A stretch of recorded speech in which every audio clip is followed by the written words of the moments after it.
भारत द्वारा दुनिया के कई देशों से दालों का आयात किया जाता है, लेकिन अब भारत की कोशिश दलहन के क्षेत्र में आत्मनिर्भर बनने की है। दलहन उत्पादन को बढ़ाने तथा इस क्षेत्र में भारत आत्मनिर्भर बनने की ओर अग्रसर है, जिसके लिए सरकार द्वारा इन दिनों कई प्रयास किए जा रहे हैं। इसी बीच सरकार ने किसानों से एमएसपी पर विभिन्न प्रकार की दाल की खरीद को मंजूरी दी है, पर रिपोर्ट्स की माने तो कई जगहों पर किसानों से एमएसपी पर दालों की खरीद नहीं हो रही है, जिससे देश भर के कई किसानों ने 24 सितंबर से अब तक 9 लाख टन फसलें एमएसपी से नीचे कीमतों पर बेच दी है, ऐसा रिपोर्ट्स में दावा किया जा रहा है।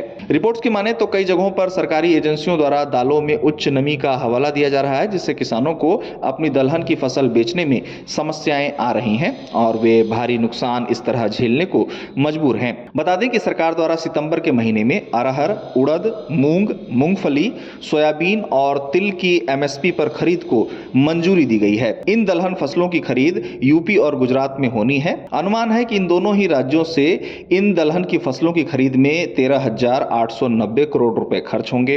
इसके बाद कर्नाटक से मूंग की खरीद की अनुमति केंद्र सरकार द्वारा दी गई है। वहीं तेलंगाना तथा आंध्र प्रदेश के प्रस्ताव को अभी मंजूरी मिलना बाकी है। आपको बता दें कि इसके अलावा महाराष्ट्र तथा राजस्थान द्वारा भी खरीद की अनुमति मांगी गई है। इसी बीच सूत्रों की माने तो सूत्रों द्वारा कहा जा रहा है कि गुजरात में अगले सप्ताह से किसानों से मूंगफली की सरकारी खरीद शुरू हो सकती है। वहीं मध्य प्रदेश को लेकर खबर है कि मध्य प्रदेश सरकार ने सोयाबीन की खरीद के लिए भावांतर योजना लागू करने का प्रस्ताव केंद्र सरकार को भेजा है।